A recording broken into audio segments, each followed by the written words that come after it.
there's 100 companies that are like this every week. And so let's go all in on that. Let's build an outbound system around that. But that is something that I think emerges through the process of figuring out what your case study is and why people need to change in the first place and who says hell yes.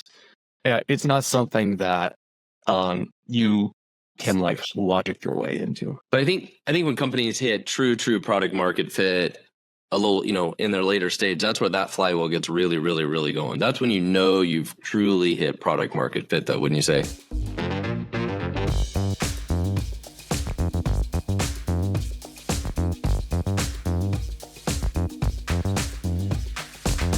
And we're back for another episode of the Startup Hustle. This is Matt Watson. Very excited to be joined today by Rob Snyder, the founder and CEO of Reframe.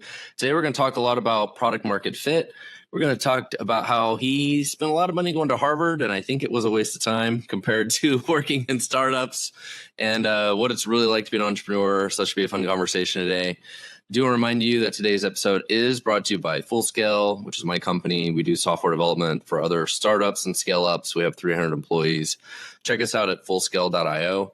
I also want to remind everybody that we are on YouTube. You can find Startup Hustle on YouTube. This episode will be there. We also have a newsletter. You can check out the newsletter at startuphustle.xyz. That's the domain name, .xyz, and click on newsletter. Rob, welcome to the show, man. Hey, you up? Excited to be here. So, I think one of the biggest mysteries and challenges for a lot of companies is product market fit. I would love for you to first just tell us, what in the world does that even mean? Yeah, so I actually asked that a lot, and there's like a million different definitions for product market fit that people have. It's usually something along the lines of somebody wants a product, or you've made something people want. I tend to think about product market fit as you're able to repeat a customer case study. And I think that simplifies everything a lot. It's basically, we can take a customer from not knowing who we are to successful with us. And we can just repeat that a lot. And over time, that customer pulls a lot more than we push through the process. If you think about it like that, it's a lot simpler than kind of like these esoteric theories. Well, and I think it's when you talk to a customer and you explain the problem you're trying to solve and how you solve it, it resonates really well with them, right? They're like, okay, I get it. I would actually buy that thing. I would actually use that thing. But I think one of the hardest things is when you're an early stage startup, almost everybody tells you they like whatever your idea is, right? You call your friend, your uncle, your old college roommate, whatever, and they're like, yeah, man, that's a great idea. You should build that thing. Yeah, but that is not product market fit. Right. No. It's really the product market fit when they give you money. And when they keep Wait a second. Money. Startups don't make money. What are you talking about? No. Yeah, no, you're supposed to just raise on heights and extensions. But yeah, and then eventually I think you just IPO with zero in revenue, right? Is that how it works? I had somebody on the podcast that did that. It's publicly traded. Had raised $500 million and had zero revenue. Publicly traded. Amazing. It was on this podcast. Yeah. It's amazing. There's a lottery ticket approach here, which is fine. Like, you want to play the lottery, cool. I just kind of want to build a real business and want to build one that grows styles to my serve customers. And so at some point, someone's got to pay for something. Like, otherwise, this isn't capitalism. This is just weird. So tell us about Reframe and what you guys do. Do you work as consultants to help people figure out product market fit? Tell me more about that. Yeah, so we run a program for founders, basically. So we get a lot of companies that come out of YC. They've raised a lot, but they're shaking their heads against the wall, trying to find product market fit, find repeatability. And so I guess like the context is, when I came out of business school and spent the next 2 years hanging my head against the wall trying to find product market fit, I always felt like there wasn't a clear way to think about it, a clear way to approach it, frameworks that were actually useful, practices that were actually useful. And so when we did find product market fit, we realized it was a lot simpler and dumber kind of than we ever thought it was. And so we kind of bundled all of that into a very fast program, like it has been 3 weeks. It's now going to be 5 weeks. Bring 20 to 40 startups in and run them through that to make as much progress as humanly possible in that short amount of time. We find that like a couple of things actually matter. One is just like the velocity at which you can talk with customers. If you can talk to a lot of customers really fast, you can learn really fast. And second is like, can you get a lot of reps watching other people talk to customers and figuring out, okay, how do you critique their pitch? And wait a second, I made that critique of their pitch. Now I need to make that critique of my own pitch. Like, getting a lot of reps on both of those things is probably the best and fastest way to like get out of theory land, get out of selling the product you wish people wanted, and like get to the point of, okay, we're actually selling the product that people want.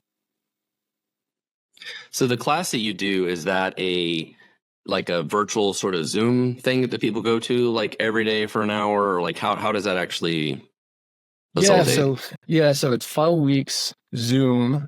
Might do a meetup at some point, but it's all been Zoom. I'm out in the woods, New Hampshire, so no one in startup world is out here.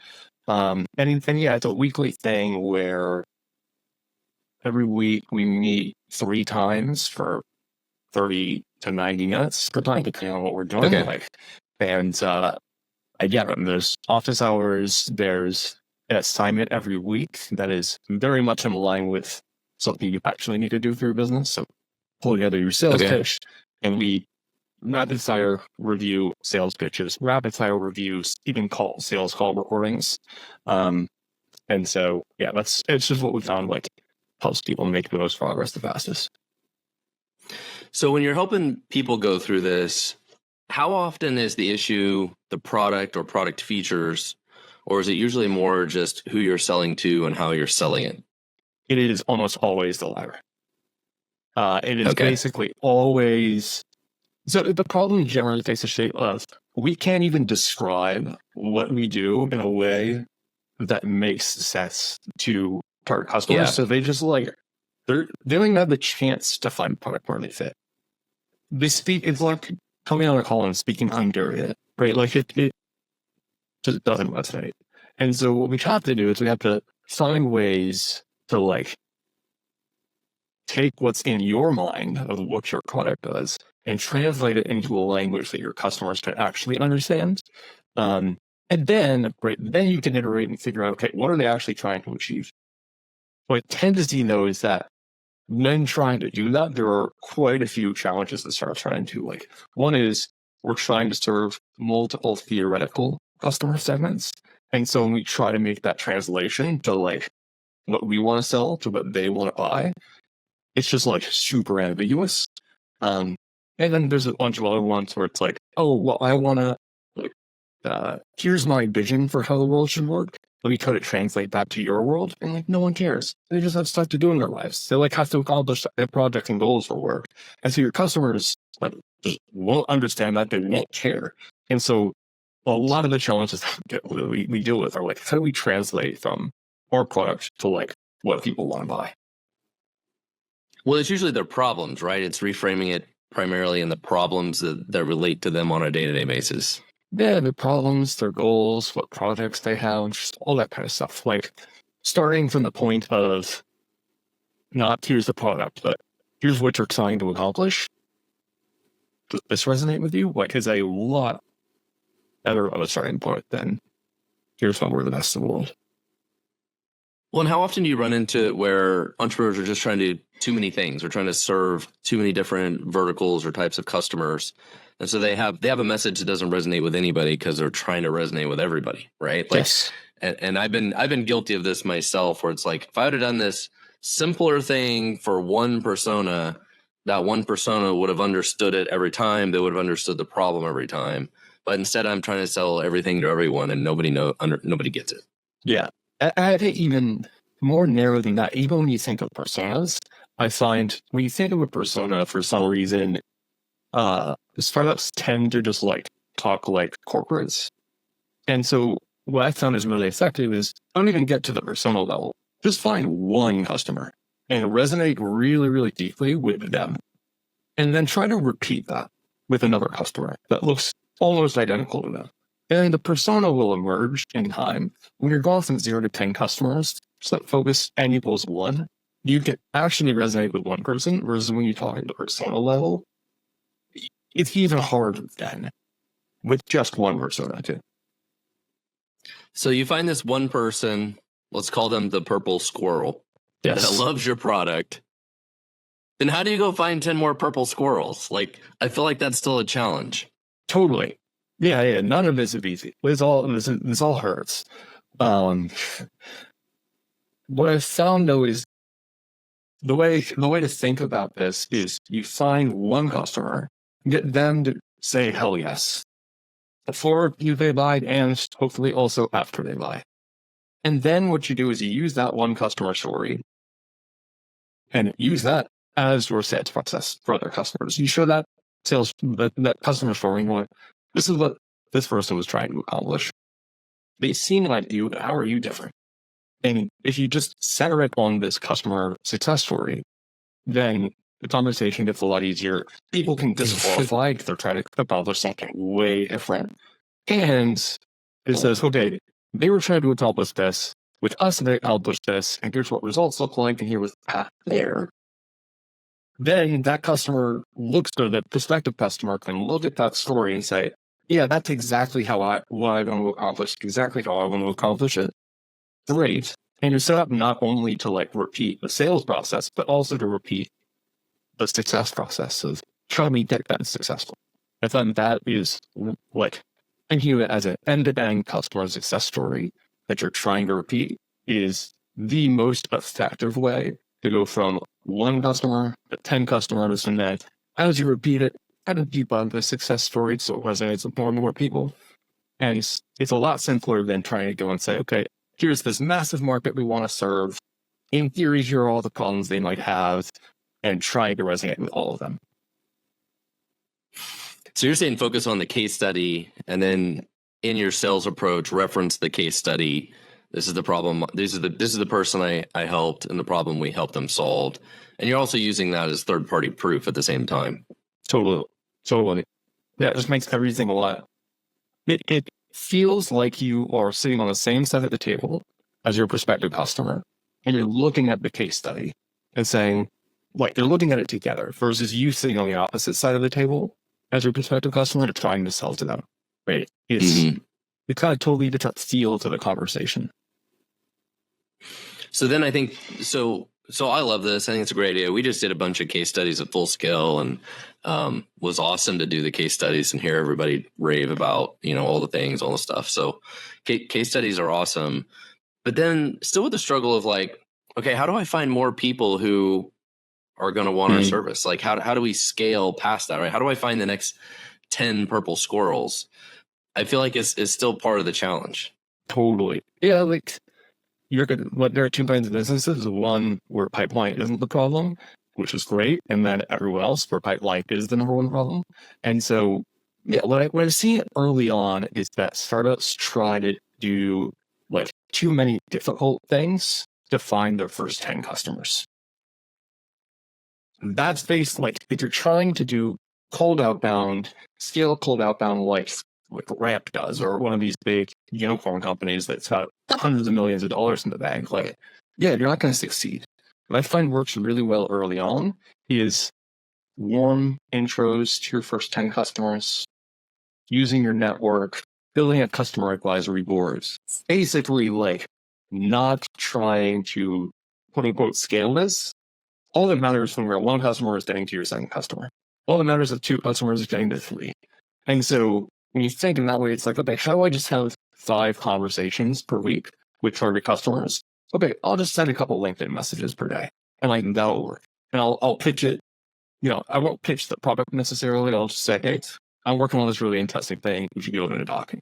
And you can use Sound Magic for your first 10, 20 customers. And then in time, you figure out what is the exact pitch that can land cold on somebody and cause them to want to talk to you.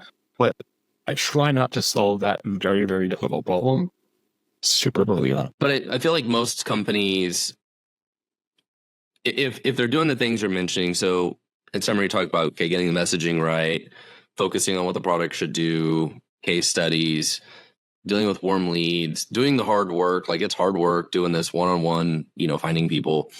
A lot of people can have success in the very early stage, but then at some point in time that kind of runs out, right? Like you kind of hit this, froth of disillusionment or the chasm or whatever people want to call these things, where it's like, hey, you get through the first part of that, and then you're like, I don't know how to scale past that. Like I don't know how to get to the next level. How to build like a growth engine that really grows and scales and takes it outside of my little network or my city or whatever. So do you help people with that part of it too, or you're focused kind of more on the first part of it? I'm more focused on the first part of it. Now, I've taken a bunch of companies in their first million ARR, and so like that process, it tends to look like, okay, first 10, 20 customers are like network, and really the point of those first 10 to 20 customers is to figure out what is that one hell yes case study that we can repeat, and really deeply understanding what causes the customer to like need to accomplish something at all. Why do they need to change in the first place, and what makes our product relevant in their lives? And usually by understanding what the hell yes case study is and why they need to change, the leverage points on where can you actually build a growth engine. So like, for example, the companies that I work with is called Move Tests. They do QA automation.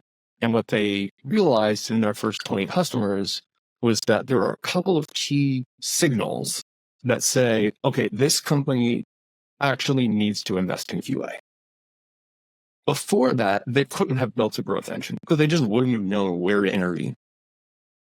Now they know, okay, I should target companies when XYZ happens, and here's the approach that we should target. And there's 100 companies that are like this every week. And so let's go all in on that. Let's build an outbound system around that. But that is something that I think emerges through the process of figuring out what your case study is and why people need to change in the first place and who says hell yes. It's not something that you can like logic your way into. But I think when companies hit true product market fit a little, in their later stage, that's where that flywheel gets really, really, really going. That's when you've truly hit product market fit, though, wouldn't you say? Yeah, absolutely. We had my company, we had like 60% of customers coming through word of mouth referrals. Like I would get calls from people who wanted to be customers who said, I'd heard of you, I need to buy it. How do I sign up? Where do I pay? And also, what exactly do you do? And like, it was questions in that order. Take my money. Yeah. And like, that's where you want to get to. 100%. Well, if you need help with building software, you can check us out at Full Scale. Hopefully that's your problem. You need to scale up your development team. You can check us out at fullscale.io, front end, back end, mobile, QA, all the tech stacks, all the things. We can help you. Check us out at Full Scale. So you went to Harvard for a couple of years. What led you to go to Harvard? Well, you're like, you wake up one day, you're like, I want to spend a shit ton of money and I want to go to Harvard. Why did you decide to go to Harvard? Yeah, so honestly, I got in when I was at undergrad. So I went to undergrad at the University of Pittsburgh. Harvard Business School, their MBA program, has this thing called a 2+2 program, which is get accepted when you're an undergrad. Go work, get some real world work experience for 2 years, and come here. And so I was a junior in college with zero work experience. And I was just like, you know what? Screw it. Like, I'll apply to this. There's no chance that I'll get in. But I got in. Like, okay, well, that's strange. Now I need to get a job for 2 years.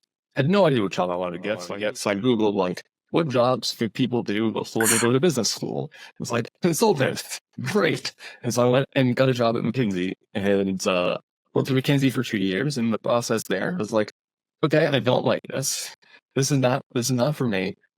I want to build, and there's like all this stuff around startups. I call it intern at a startup or two. And I was like, okay, I really, really like this. And so I just assumed, okay, you're going to like the less kind of capitalism. Why not go and like learn how to build a startup? And so that's my focus my entire time at HBS on like, how do I build a startup? How do I get a startup off the ground? So when you went to Harvard, was that on site, on campus, or was that all virtual? No, it was on site. On site. Okay. So what would you say that they taught you at Harvard and how that related to the real startup world? Yeah, I think uh like I loved my experience at Harvard. I absolutely loved it. Met great people. The quality of the education was great. On the startup side, what I found was that they taught you a lot of theories around perhaps scaling and leading a startup, Okay. but the frameworks and approaches for like how do you get from 0 to 1 were like not super helpful. It was like find a problem, okay, yeah, cool, build a solution, do that fast. Your typical It's like easy. lean startup stuff. Yeah, so basically, it's step 1, get an idea. Step 2, find product market fit. Step 3, scale, and here's how you scale, right? Which is, when you're at 0, looking forward, saying, wait a second, what the hell do I do today? Like, it wasn't super helpful. So it's more about running a company that has 50, 100, 200, 500 employees and how to run that kind of business. Is that really what they focused more on? Yeah, I think that's pretty fair. It's like, how do you really do sauces on like how do you manage yourself as a founder? How do you manage the stress of being a founder, which I think is like very, very helpful. How do you manage the ups and downs? Well, of course, it's on how do you think like a VC, which is very helpful if you're going to be a VC, and the opposite of helpful if you're going to be a startup founder. But yeah, like there wasn't a ton on how do you navigate 0 to 1. And I just find like that's actually kind of the case. I don't think it's what necessarily just a Harvard thing. Like, I think the books and stuff out there, these magnets out there, but most of them are counterproductive and like simplistic at a level that is unhelpful that steers you straight into the iceberg as a founder. Well, it all sounds simple, right? You're like, you identify a problem and you're like, I think most founders, I did this twice recently, actually in the last 6 months. I'm like, okay, I'm trying to figure out how to do something. I can't find anybody who can do this thing. I figure out how to do it. I figure out how to solve it. And now I'm like, is there a market for this thing? Why I sell this to somebody else? Am I going to start a business solving this problem, right? Whatever the problem is. Mhm. Like for a friend of mine that I had on the podcast, he's like, I'm trying to build custom outdoor cabinets and nobody sells custom outdoor cabinets. So do I start a business selling custom outdoor cabinets because nobody else does it, right? Like usually that's how the ideas start. They usually start something like that, right? Like find a problem. But then you're like, how do I actually build this thing? How do I build custom outdoor cabinets? How would I build a website to design custom outdoor? And the plethora of actually how to accomplish all that is like its own like American Ninja Warrior course. Yeah. Yeah, and I think what happens, so that is what you just laid out is like the ideal scenario of like, I encounter a problem and it's like, oh wow, there really isn't anything else out here to solve this. The like more often scenario is I want to build a startup, let me find an idea, which is like that leads to a totally different pain case. But what happens no matter what is you're like, okay, I have this idea, I have this problem that I think now, there's a million things I could theoretically do. And what the hell do I do today? How do I start? Where do I go from here? And there's just, well, how does that breaks smart founders' brains? There's so many things that could theoretically be important.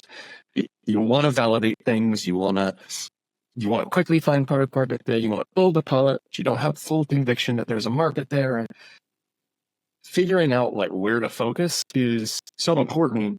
And my sense is that we do way too much theorizing, over intellectualizing. It's like way simpler and dumber than you think it needs, like than you think it should be. Like it's I just go find customer 1. And based on that, I learn enough to get to customer 2. How do you try not to get to 1 million ARR with no website, with no customer login in our software, with nothing, right? It was just 100K ARR was me in a Google spreadsheet. 1 million ARR was like customers receiving reports by email, all direct outbound, all with 4 slides, like a 4-slide sales deck. You need way less than you think you do, and you learn everything you need to know in the process of selling to customer 1, then 2, then 3, right? It just how it all unfolds. I find like it's just really hard to like get there from the theory side of things. Like there's so many things you could possibly focus on. There's so many different ways that business can take shape.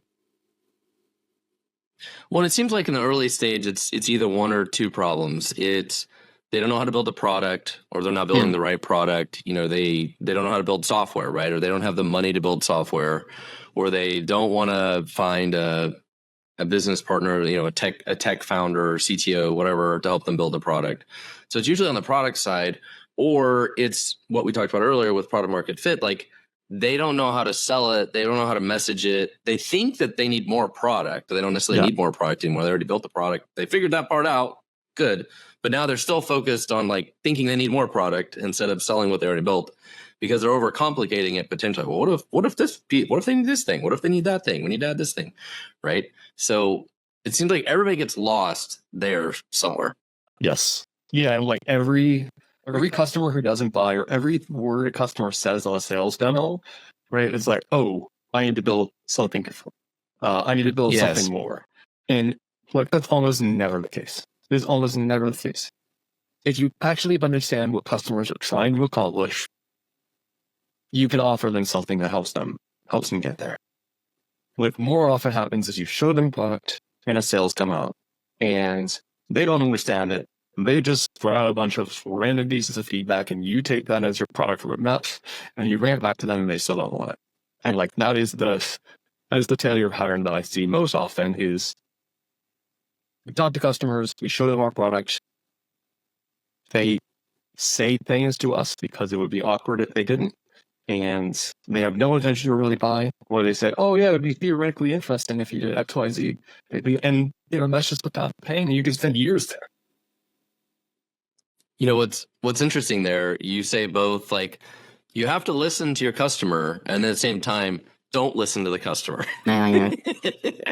It's both. Yeah. Right? Yeah. Totally.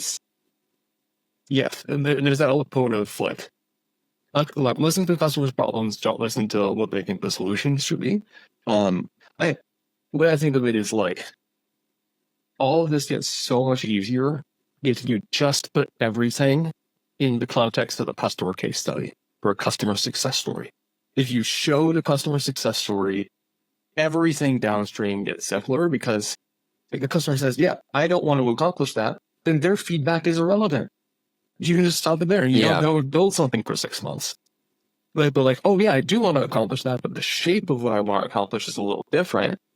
Okay, cool. Then maybe their feedback is relevant. Maybe we're just messaging this wrong. And it's so much easier to change a sales deck than it is to change a product. And so that's where I always try to start this sales deck around a customer success story, show it to them and say, where are you different? When you hear things from them, decide, okay, we have the wrong success story. Is this the wrong person? Before you go out and spend 6 months filling. I really like how you frame this up with you want to listen to their problem. You don't want to necessarily listen to their solution, because a lot of people have no concept of how to build software.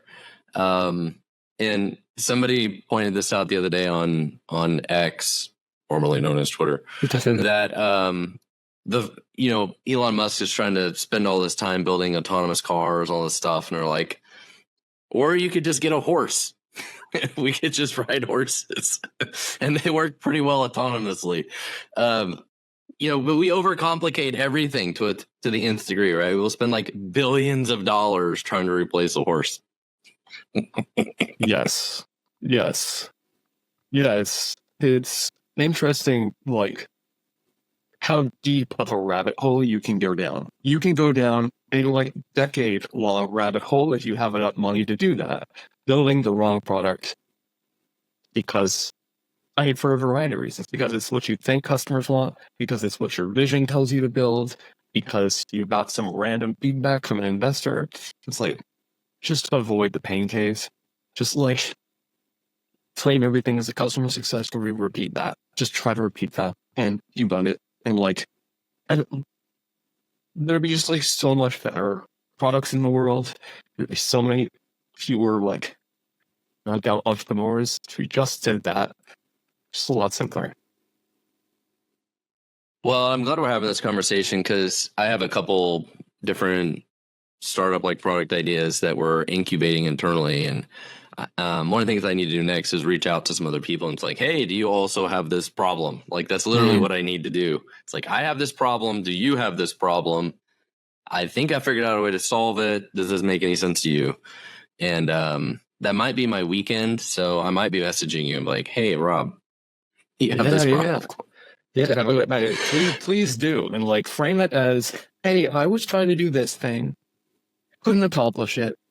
I looked at these different options and like nothing else worked. And so I did this and this worked.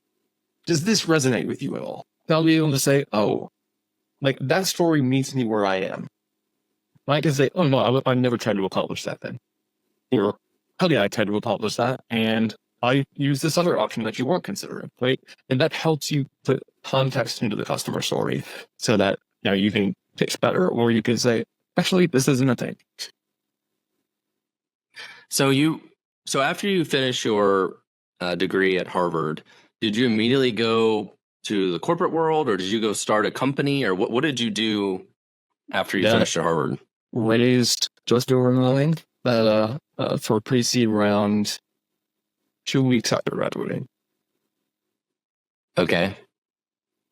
And then And then you had to unlearn everything you learned to actually make the business run, or yeah, how did that and go? yeah, yeah, basically raised 1.2 million. We had pilot customers using the product. We had a massive vision. We had a roadmap. We knew exactly, plan to disrupt an $80 billion industry. And then what reality just kind of punched me in the face for 2 years while I tried to make it happen. And that was basically the point where I unlearned most of what I had thought I knew about how to build a startup. Yeah, so we did that for 2 years through a variety of kind of like 5 or 6 different pivots, and just found that we couldn't resonate with our end customers, that they would like nod and say, oh yeah, in theory, this sounds great, then we take action. And we just couldn't really figure anything out that customers would actually buy and take action on. And went down a variety of rabbit holes, and yeah, it was just called awful. And then we did a Hail Mary pivot 2 years in because one customer called us and said, you know what, I don't want to buy what you have. I need to accomplish this. You're a tech nerd. Can you help me? And was like, all right, cool, fine. I got nothing else going. I'll give it a swing. And like, did it for them, help them. It wound up being like helping them recruit hourly workers from among their like last applicants and former employees. And yeah, it was just like, I just did that in a spreadsheet and like that, and like that's how I'm texting them. And that, and we sold that to another customer. We're like, wait, actually, maybe there's something here. And it was like way easier to sell than everything we had tried before. And it just kind of started snowballing. And like, it basically, so I took 2 years of getting punched in the face. And then like a year of like basically having no plan and things just kind of falling into place and things just emerging. So they weren't against different walls. And like, that's finally when I realized that, oh, wait a second, there's like a way simpler way to approach this early stage thing and finding product market fit that is, yeah, it's a lot more intuitive. It requires me to know a lot less at the outset. And it just, it actually works. So looking back, your very first company, you struggled, you did all these pivots. I'm looking back, do you think that could have been successful knowing what you know today? Or was it just the wrong idea to begin with? I mean, no business has emerged in that space, so I think it was probably just the wrong idea to begin with. Okay. That said, you always start with the wrong idea in some way, and it just takes reality to like get you to the right idea. And so as a starting point, I don't think it was necessarily a totally dumb starting point. I just think that if I had been less wedded to building this particular company with this particular product, like at Clip Stage, probably 2 years of pain, maybe a year and a half of pain, of just figuring out, okay, this is the starting point. You show this to customers and they kind of like yawn and say, okay, what are they actually trying to buy? What are they actually trying to accomplish? And redesign everything around that. Like, instead of 2 years, I could have done that in like 3 months. So now that you've mastered product market fit and trying to, getting things off the ground, do you feel like your degree from Harvard has been super helpful to you? Someone said like the Harvard degree increases the slope of your career, which is not always visible in your first 5-10 years. So I'm 6 years out now. And I'd say like there are a lot of things from a degree that have been wildly valuable. The network is awesome. That, it's awesome to be able to like wear this Harvard shirt, right? Like in things. And a lot of the things that I've learned outside of entrepreneurship, I think have been like very helpful. Thinking about leadership, learning finance. I didn't know finance at all. Right? So the like general management skills were awesome. But yeah, like the entrepreneurship stuff, I think it was directionally helpful post product market fit. Product market fit, a different approach is needed. Do you think it helped you tremendously when you went to raise that $1 million you mentioned? Oh, 100%. Being a Harvard grad. 100%. Yeah.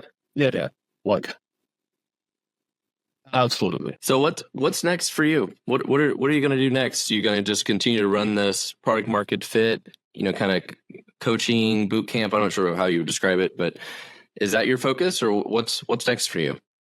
Yeah, so the product market fit program that I'm running is something that I really enjoy putting my soul into and like helping founders navigate this stage. And so I want to keep doing that. I don't like to, like, I'm not trying to scale it. I'm not trying to build some crazy big thing. I feel like it just like needs a kind of small curated approach.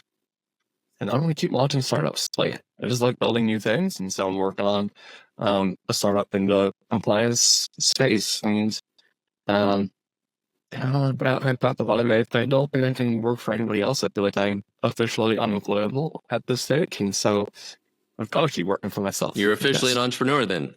Officially. So like you, I also have entrepreneurial ADHD. As I described, I have a couple other business ideas that we're incubating, and I think it's a little bit of a curse for me because I'm a product guy. I'm a software developer at heart. I'm a product guy at heart. Like, I like to build products. So I see problems, like I could solve that problem. So I like want to go build something. So it's like a never ending like disease that you get as an entrepreneur, especially I think if you're very problem focused, product focused. Totally. Yeah. I have like a backlog of things. Like desperately want to build some like outdoor gyms. So not even software. I just think there should be more outdoor gyms in the world to a bunch of software products that I like to build in that. Fortunately or unfortunately, I'm not technical, which means like I can't just go off and go down a rabbit hole for a couple months and build something. And so the only way I can be useful in a startup is talking to as many customers as possible, and like that keeps me grounded. I would love to launch a bunch of things in the future. But what I found, I don't know if you found this, is I can really only focus on one at a time. Like getting something from 0 to 1 is really, really hard and requires pretty much singular obsession. And so, at least for me, and so I have a million things I want to do, but I can only get everything off the ground.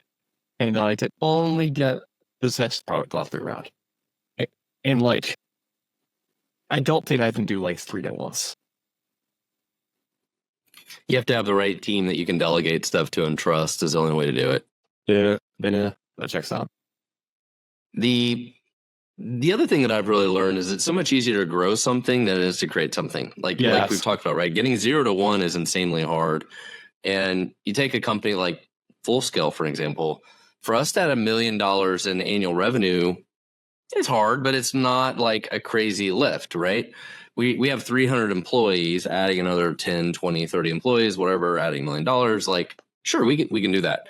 So then It's like it'd be way easier to add $1 million in revenue at full scale than like, I'm gonna go start this new thing at zero and get it to $1 million. Like, oh my god, that seems like a daunting task. So I guess after doing this for 25 years now, I'm like, I'd rather grow something than start something also.